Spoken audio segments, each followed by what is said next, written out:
We always hear about strange supernatural phenomena happening within our national parks and forests, but what if it's the actual woods themselves that's the problem? Now bear with me here, but what if the trees themselves are a source of the supernatural? In today's episode, I'm going to be bringing you 7 very strange and terrifying stories that deal with wood.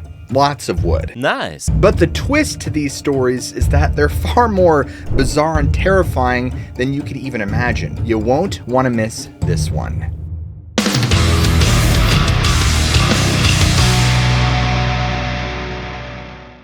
In April of 1966, 16-year-old Kathy Reeves was walking along a trail with her good friend back to her home in Newport, Oregon. And at the time, it was getting pretty late in the evening, and so the sun was setting just enough that the woods around them was getting darker and darker. Now, fortunately for Kathy and her good friend, they had actually walked up and down this trail several times before, so they were already very familiar with their surroundings and weren't exactly afraid in case it started to get too dark. And so as the girls were both walking along, they both get this suspicion that someone is following them. Now, in reaction to this, they turn around and they both take notice of a very strange light from behind them. And in that instant, they both just kind of had this aha moment because they can see that it was someone with a flashlight following them just a ways back, but there's something off about it. Now, both girls notice that it kind of looks like someone is covering the cap of a flashlight with their hand, and they're a little confused by this, but they quickly think how to react next. And so the girls stop, bend down, and they start picking up rocks. And they're thinking that they're going to turn around and just start chucking them at this person who's following them. And in their minds, it's probably just a group of kids who are trying to have fun and, scare them. And they wanted to spoil the fun for them. And so they get ready to chuck it. And they face this person getting ready to throw the rocks. And the light is still getting closer and closer. And so they just start chucking them. Now, at this point, only a few rocks had ever been thrown before the light just suddenly blinks out and it's gone. Now, both girls at this point have had no idea how to explain what just happened, and they can't really make sense of it. I mean, there wasn't any sound at all of somebody running away or anyone screaming from being hit by a rock.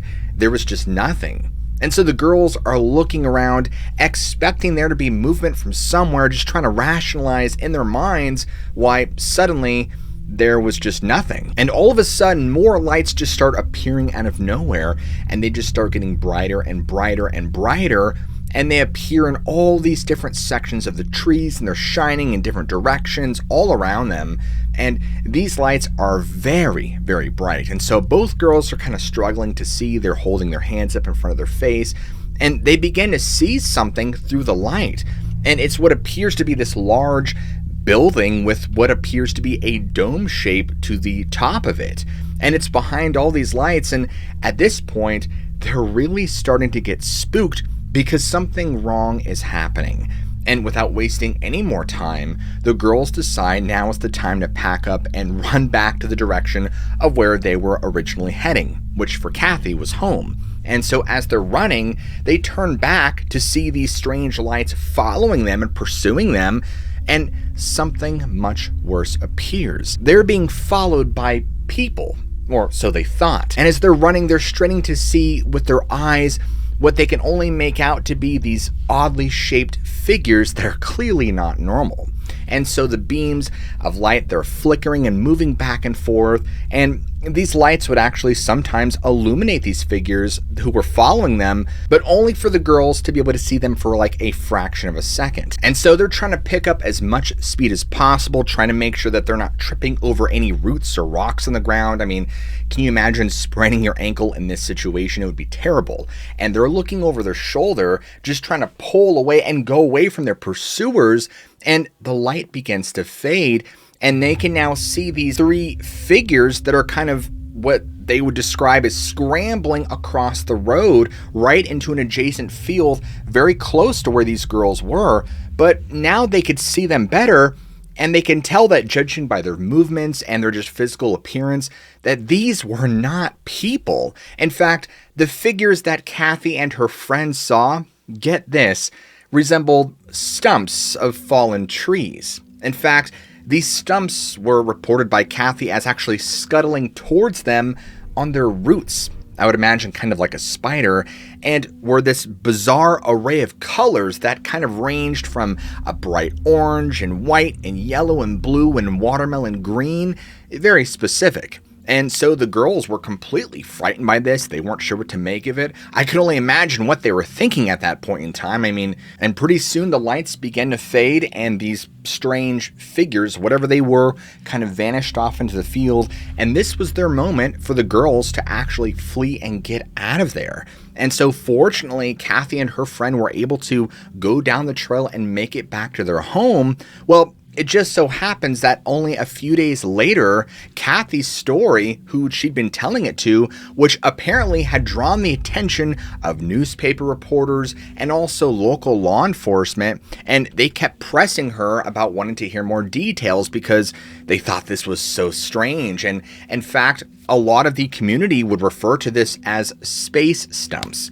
And so Kathy and her friend were already having a very hard time just dealing with the experience because it was so strange. I mean, in this time and place, the idea of an alien would be like a little green or gray man coming out of a spaceship, not a rainbow-colored stump chasing you down a forest pathway. And very soon after this, you had a number of UFO reports just pretty much overtaking the sea town of Newport on Oregon, with lots of people talking about seeing odd shapes and lights in the sky that they couldn't explain. Some people talked about seeing strange, shadowy figures and shapes moving in the forest that they couldn't explain. And of course, there were multiple eyewitness reports of what some would describe as tall beings with only one eye that would be kind of stalking around and hiding in the woods at nighttime. And unfortunately for Kathy and her family, this was just the start of a series of horrific events.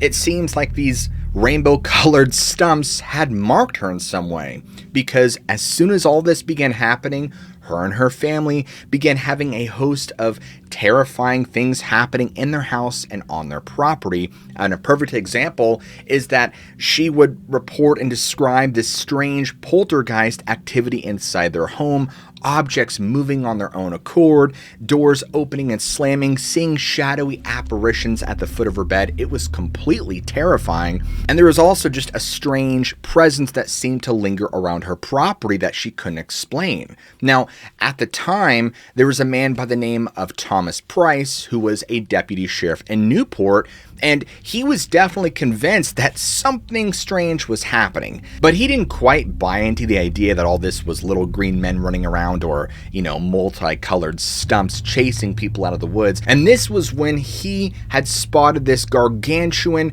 bright, luminous orange orb, which was bigger and brighter than anything he'd ever seen before, that was floating right above Kathy's house one evening. And even he himself swore that there's no way this could have been a satellite or a meteor, because it wasn't maneuvering in any way. It just kind of hovered above the house, completely static and stationary, and he would describe this strange noise like a giant spinning top. Now, when you hear this kind of stuff, you're not really sure what to make of it. Now, it was at the same time that a chemist by the name of Max Taylor would travel to Newport after hearing about all the strange phenomena going on in town and hearing Kathy's long string of encounters and experiences. And so what he'd wanted to do was actually set up a small campsite just outside of Kathy's home on the actual property itself. And that's exactly what he did. So he showed up, he talked to the family, he kind of interviewed them, and he told them exactly who he was and what he was going to do.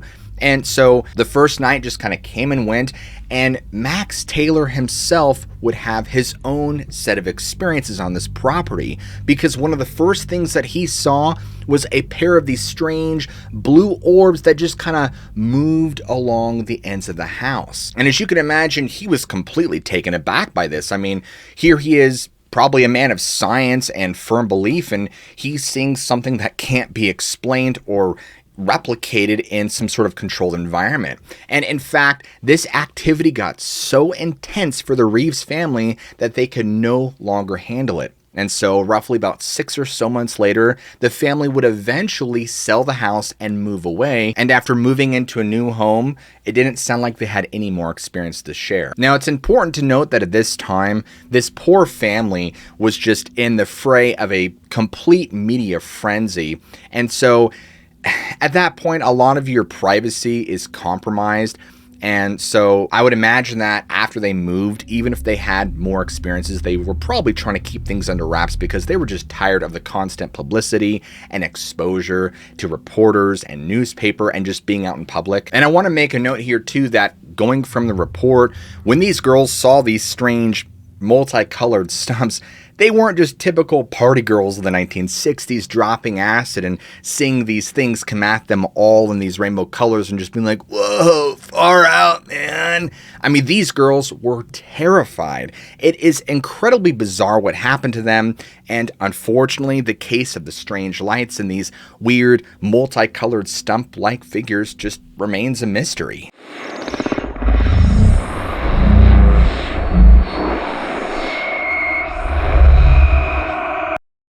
On February 9th, 2024, Leon was struggling to fall asleep, and so he's tossing and turning and just doing everything he can to just try and get his brain to shut down. Now, fortunately for Leon, he had a remedy that generally worked pretty well, and he would often go on quick 15-minute walks in order to try and calm and tire his brain.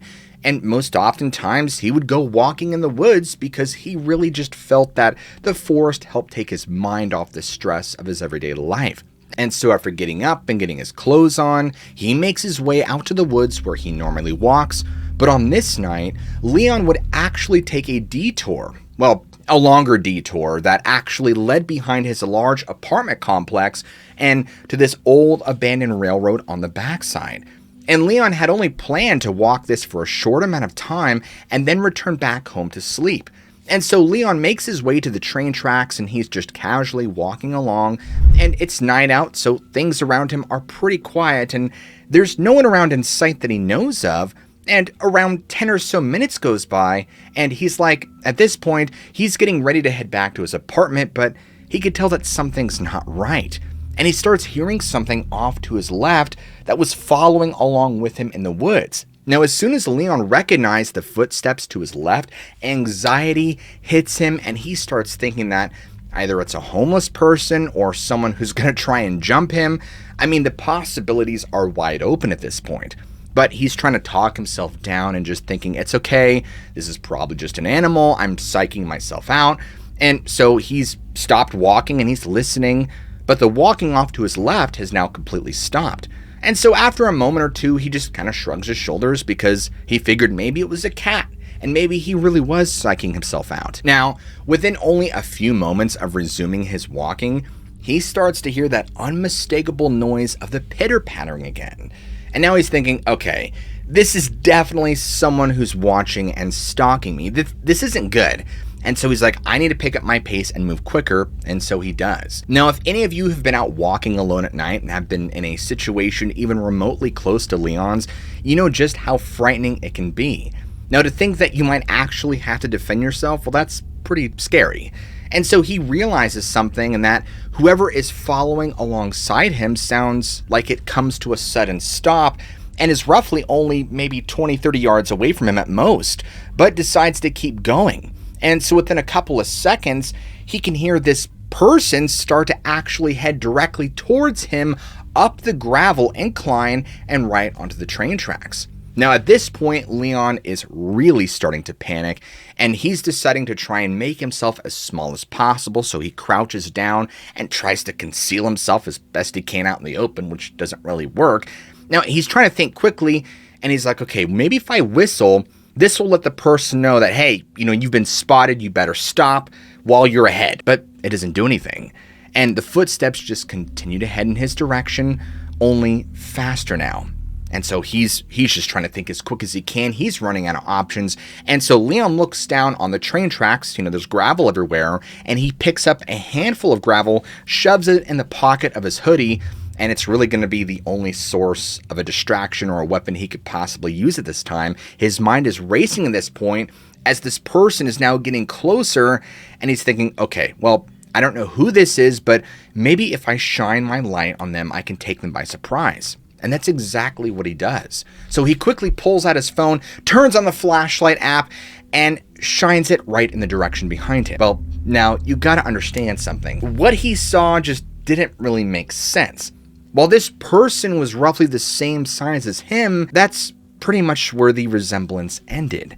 Now, he began to notice some very disturbing things about this person or its appearance. And he just kept thinking to himself, what is this? Like, is this person wearing camouflage? Like, what's going on here? And he's trying to make sense of all this. And he's looking and he's beginning to take in more details. Now, this stalker actually just stops close to him and just stares at him for roughly 15 to 20 seconds. And Leon is completely stunned by what he's looking at. He can't really comprehend it. And he just ends up standing there trying to come back to reality for a minute because he feels like his entire being is out of his body, like he's having some sort of supernatural experience, literally. And when he kind of comes back to and he realizes that he can't endure this any longer, his body reacts, he turns and he just runs and goes as quickly back to his apartment as possible, never once stopping to look behind him to see if whoever this was or whatever it was had followed him. He gets back inside, he locks the door, he's completely panic-stricken, but he doesn't know what to do from here. So he kind of just hides away and just does his best to process it. He doesn't really talk about it. It's very strange. But more importantly is what Leon saw. Now, the description he gave is very strange because it didn't really resemble a person, like maybe in the shape and the overall just body, but its eyes were slightly larger than an average person's, and they kind of reflected this glow of light that were kind of blue. And he also noted that there was no hair on the head whatsoever, and that it didn't have skin, but instead it was covered in what he would describe as this medium brown colored tree bark. What's really interesting about his description is if we go back to the ancient times of Greek mythology, they had creatures that looked similar to what Leon described, and these were often regarded as nymphs or dryads.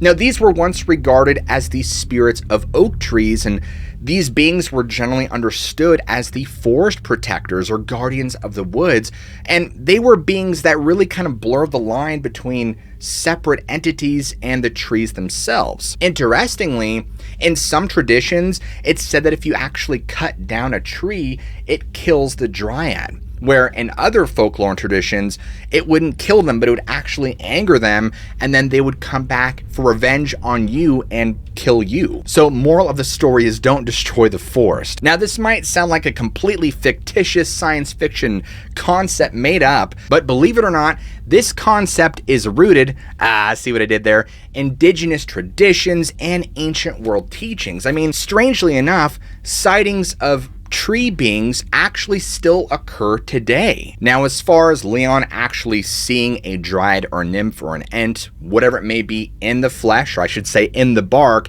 still remains inconclusive.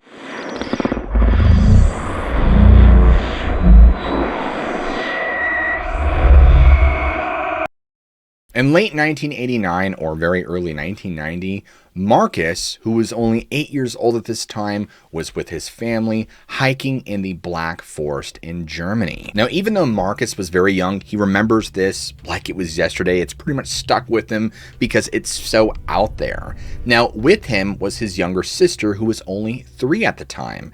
Now, this family really enjoyed getting out in nature and just exploring the beautiful landscapes of Europe, like Germany and the areas around there, especially considering that Marcus's father had served in the military. And so on this particular day, they were going down one of the trails, and this was more of a complex trail, and it wasn't just like a simple 1-2 kilometer loop. This was something that would actually take most of the day to complete. But Marcus and his family were ready to tackle it, and it was going to be no problem. And so on this trail, there was actually several rest stops along the way that would provide the family momentary rest, so that way they can kind of build up their stamina and endurance and keep going. And so as they made their way somewhere along the trail, they decided that it would be a good chance to kind of just stop and rest. Now, as they're stopping and resting, these Canadian tourists are actually coming down the trail, and they just so happen to hit up a conversation with Marcus's mother. And, they're kind of just going back and forth with small talk. At this moment in time, Marcus's mom is also tending to his 3-year-old sister while she's in her stroller. And she just tells Marcus just to, go sit off the trail in the dirt and just play. And so being an 8-year-old boy, he's like, sure, why not? And so he's sitting on the ground and playing. Now, at some point or another, he doesn't really remember why. He was 8 years old. He just kind of decides to walk into the woods. And before he knew it, immediately he just kind of became lost somehow. And before he knows it, he's just somewhere deep in the woods, and he realizes that he could hear the sound of people talking from the rest stop, but he couldn't really discern the direction that these voices were coming from, just due to the foliage around him and just being in the forest, because sound gets distorted when you're in that environment. And so at this point, he's trying to stay calm, and he's thinking, what am I going to do? But Marcus, for whatever reason, wasn't afraid. Even though he was unsure of what to do, he just had this immense, immeasurable sense of peace come over him. And the only thing he knew to do was just to walk around for what felt like hours and hours, just trying to find his way back to the trail. And the entire time, mind you, he's not scared. He's just determined to find this trail. And at some point or another, he comes into contact with this, as he would describe it, a feminine presence. And he realized that whoever or whatever this was a person, but it wasn't. And this is because that this being had skin that resembled both skin and bark, and had kind of like twisted twigs and branches woven all together. That this person's hair was very green and fuzzy, kind of resembling short moss.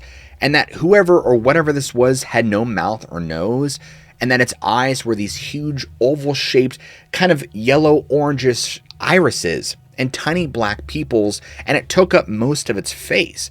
Now, whoever or whatever this was showed no malice or hatred towards young Marcus.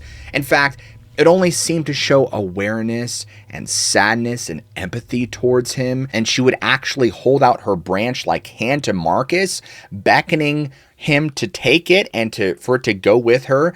And so, being very young, being very impressionable, and he's out in the woods by himself, he just felt like whatever this being was meant nothing but good. And so he took its hand without hesitation, and he realized that her hand felt like wood, but it was alive, like a living branch and flesh had combined into one. And this being would actually lead Marcus through the woods for who knows how long, for quite a ways, and he would just continue to follow her until they would actually get back to where he could see the trail. And he was roughly probably no more than 20 meters away from the actual rest stop that he got lost at. And as soon as he got to this point, this being just let go of his hand softly and puts her fingers to her face, looking directly at him in a shh kind of gesture, and then just completely vanishes before his eyes. Now, at this point, Marcus runs back to his family, and he's just in tears at this point. And you got to remember that for him, it's probably been like 4 or 5 hours. He's been out in the woods for a long time. It's been very long. And he's like, I got to apologize. I've been gone for hours. But only come to find out that he had been gone for less than 30 minutes. And in fact, his parents didn't even have enough time to be concerned about his whereabouts. That's nice, isn't it? Nice job, parents. And in fact, this experience has one more bizarre, call it a twist, if you will, in that Marcus had mentioned as this being was guiding him back to the trail for God knows how long, he would go into detail about how he wasn't actually walking, nor was she. They were actually kind of moving without moving, almost as if they were gliding back. It was a very, very strange situation. But obviously something so out of the ordinary continues to stick with Marcus to this day. No pun intended. Now, when I hear this story, my mind automatically goes to the Spriggans in Skyrim in terms of like what it looked like or what she looked like or whatever she was. But as far as if she was an ent or some sort of tree spirit or nymph or whatever, it remains a complete mystery to this day.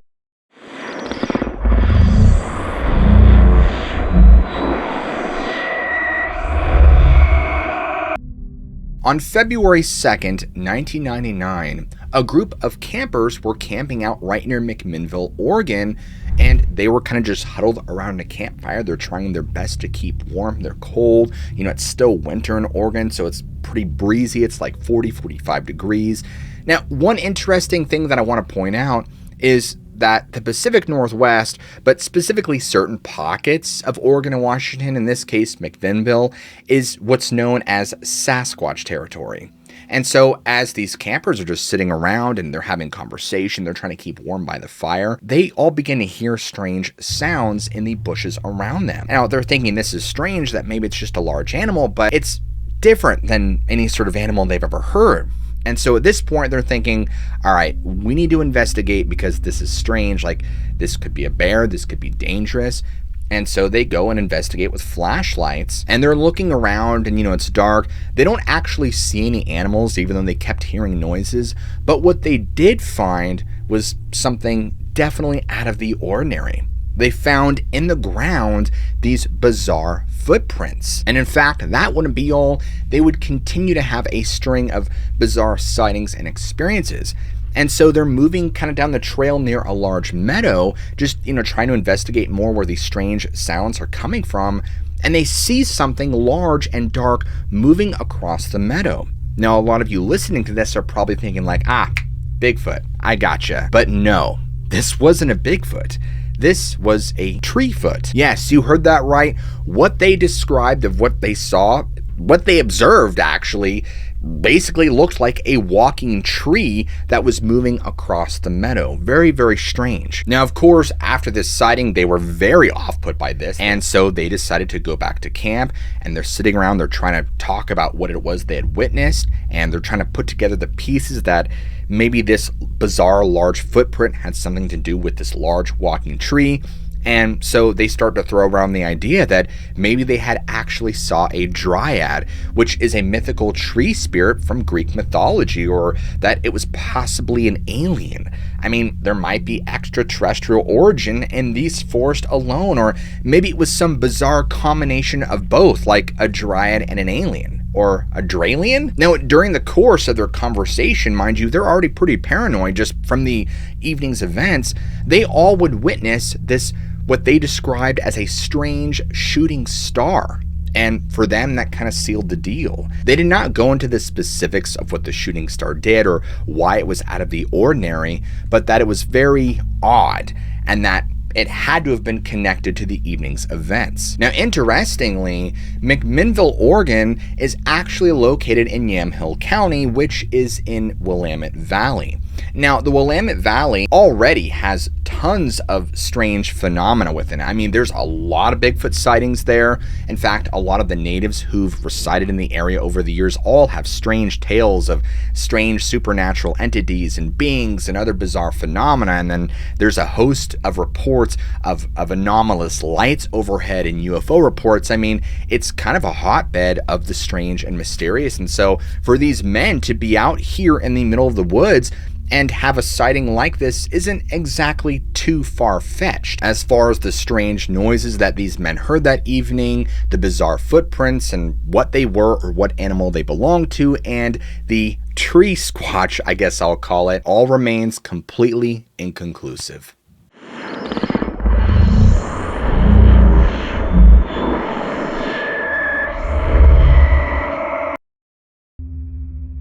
In 2016, married couple Sherry and Kelly were actually vacationing in Marin County, California, and they were driving around and they had decided that they had wanted to go on a fabulous hiking adventure.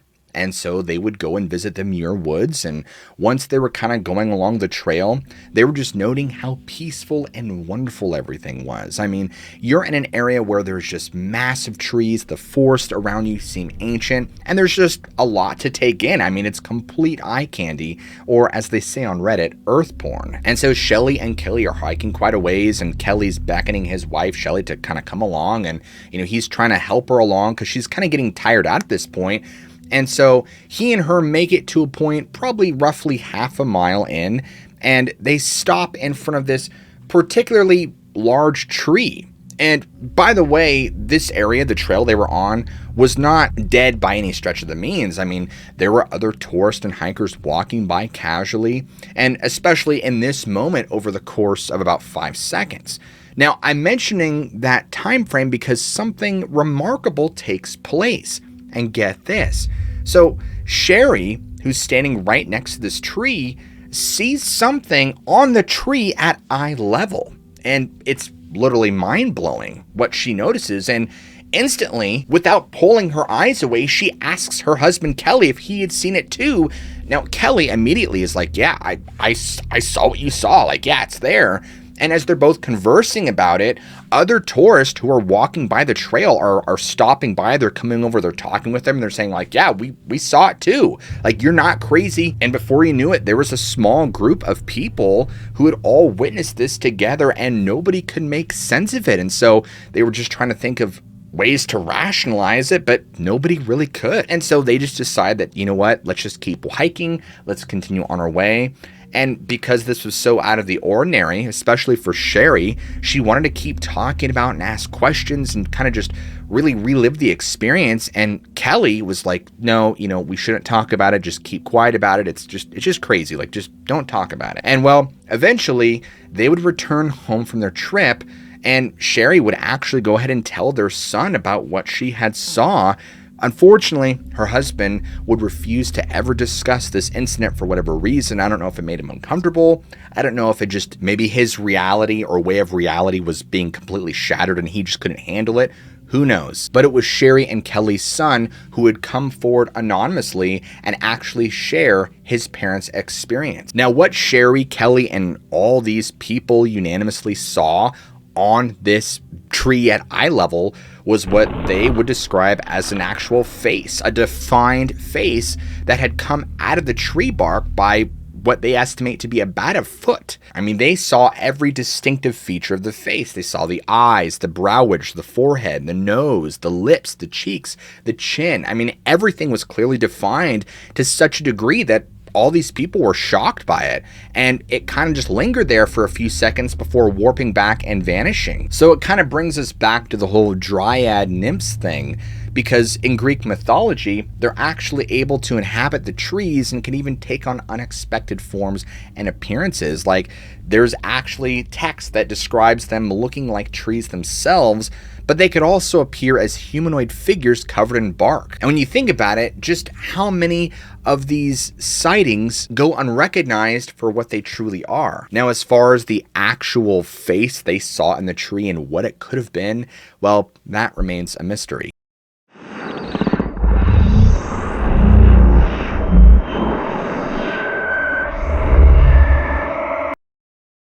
In 2010, a Brazilian resident was visiting Spain, and he was there to travel along the Camino de Santiago. Now, the Camino de Santiago is actually this ancient network of pilgrimages that would lead to the Apostle James in Galicia, which is in northwestern Spain. Now, this whole thing could kind of be thought of as this like spiritual Appalachian trail. It's very sacred, and doing the pilgrimage is a pretty big deal. And so on this particular July day in 2010, Paulo had been walking in this Camino de Santiago for probably about 25 days or so at this point. And by now he had probably traveled roughly 450 miles. And so Paulo would just go from area to area and kind of like work his way through here to get to the final location. And so on one of these nights, Paulo would actually sleep pretty poorly in this little local church facility. I mean, he had nowhere else to sleep. He didn't really want to sleep on the path. And so because of this, he went ahead and took shelter and solace in here. And so about 4 o'clock in the morning comes and he decides to get up. He wants to start his day early and just try and get there as quick as he can. And so at this point, he only had a little over 40 miles left to travel, which really wasn't that bad for him. It was roughly maybe like 4 or 5 days worth. And so he would set out on the trail that would again lead him into the forest. And so he would just keep going. Now, it was in this time frame after he got back on the trail and left that his equipment would start to behave strangely. And so like after 15 minutes, he had this little rechargeable flashlight that he was brought with him. Well, it suddenly began to fail for some reason. Now, interestingly, The facility he had just stayed at actually had no way to recharge his batteries. So he was kind of just thinking, okay, well, maybe they're just dying. And remember, it's very early in the morning, and so it's very dark. He's trying to navigate his way on this trail in the darkness, and he's kind of losing sight because this path isn't exactly carved out the entire way. I mean, there's parts that are well worn out, but there's other parts that are kind of like, oh, they're just, more shady. And so he gets to a point in the path where he notices something large blocking the pathway ahead of him. And so initially, he wasn't exactly sure what it was, but he had recognized whatever object this was enormous. And it was this black tree, as he would describe, and that it looked smooth and it was black in color. And oddly enough, it didn't reflect any light from the surrounding environment. Now, this tree would seem to have no end at all, and like I said, was very tall. And so at this point, he had no idea what to do. He was shivering, he was scared, he was very distressed, and he's just thinking in his head, do I turn back around now? Like, what do I do? Do I just sit here and wait for other people, maybe to try and get by? I can't see. But then Paulo hears something, and he hears people walking behind him. And so he turns out of reaction to look, and he sees this strange ray or blast of light from their flashlight getting closer and closer. And when this beam of light illuminates Paulo and this tree in front of him, it actually gets up and takes off with incredible speed like that of a rocket.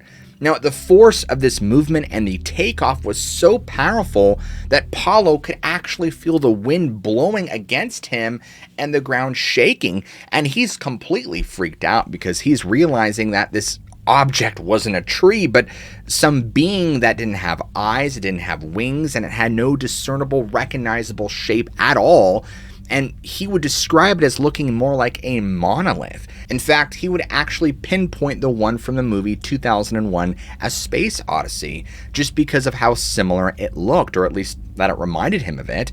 And once this thing took off with force, and without making any additional noise, he was just completely overtaken by the experience. And so obviously the two people that had come up to him who are shining their lights saw it too. They're freaked out. They don't know what to think about it. And so they all three just start talking about what it could have been.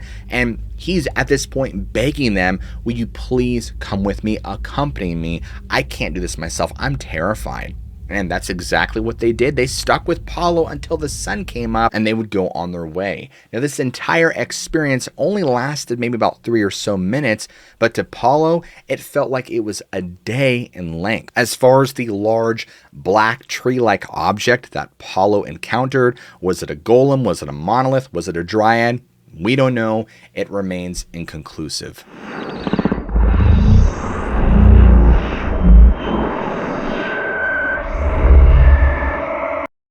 In 1987, an 18-year-old was attending a popular festival in Hampstead Heath in the summertime. For a little more context, the Hampstead Heath is actually a very large park located in London, England, and is known for its natural beauty and the abundant amount of recreational activities. But this particular person and their companions were not allowed to camp.